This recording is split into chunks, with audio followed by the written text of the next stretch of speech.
AIMIM chief और हैदराबाद से सांसद असदुद्दीन ओवैसी रविवार देर रात गाजीपुर पहुंचे। यहां उन्होंने माफिया और विधायक रहे मुख्तार अंसारी के घर मोहम्मदाबाद पहुंचकर उनके परिजनों से मुलाकात भी की। इस दौरान उन्होंने मुख्तार अंसारी की जेल में इस तरह से मौत हो जाने पर सवाल उठाए और उनके बेटे समेत अन्य परिजनों को भी सांत्वना दी।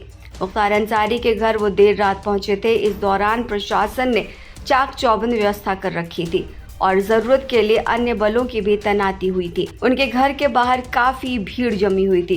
मुख्तार अंसारी के परिवार से मिलकर ओवैसी ने एक्स पर पोस्ट लिखी, जिसमें उन्होंने लिखा कि आज मरहूम मुख्तार अंसारी के घर गाजीपुर जाकर उनके खानदान को पुरसा दिया। इस मुश्किल वक्त में हम उनके खानदान, समर्थक और चाहने वालों के साथ खड़े हैं। जब बीते गुरुवार को मुख्तार अंसारी की मौत हो गई थी, तब भी ओवैसी ने एक्स पर पोस्ट के जरिए अपनी प्रतिक्रिया जाहिर की थी। मुख्तार अंसारी के कार्डियक अरेस्ट से मौत के बाद AIMIM सांसद असदुद्दीन ओवैसी ने प्रतिक्रिया देते हुए लिखा था कि उनके इलाज में कोताही बरती गई, इलाज पर ध्यान नहीं दिया गया, जो कि काफी निंदनीय है। उन्होंने अपनी पोस्ट में यह भी लिखा था कि इन्ना लिल्लाहि व इन्ना इलैहि राजिऊन। अल्लाह से दुआ है कि वो मुख्तार अंसारी को मग़फ़िरत अदा करें, उनके ख़ानदान और उनके चाहने वालों को सब्र जमील अता करें। गाजीपुर की आवाम ने अपने चहेते बेटे और भाई को खो दिया। मुख्तार साहब ने प्रशासन पर गंभीर इल्ज़ाम लगाए थे कि उनके खाने में जहर मिलाकर दिया जा रहा है। बावजूद इसके सरकार ने उनके इलाज पर तवज्जो नहीं दी। निंदनीय और अफसोसजनक। The state is being run by rule by gun, not by rule of law. And this is the second instance wherein a person has died in judicial custody. The whole world had seen that earlier. Two convicted prisoners, one happened to be an ex-MP, was shot dead. Mr. Ansari was an ex-MLA, and he was in judicial custody.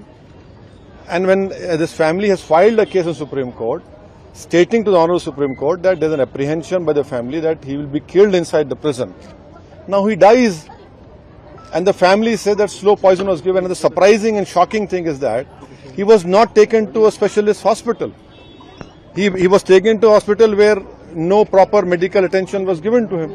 And the most surprising thing and shocking thing is that within a short span of time he was sent back to the prison. So definitely what the family is demanding, I hope that the Uttar Pradesh government, in the interest of justice, in the interest of rule of law, will have an impartial inquiry. And the whole world should know what has happened.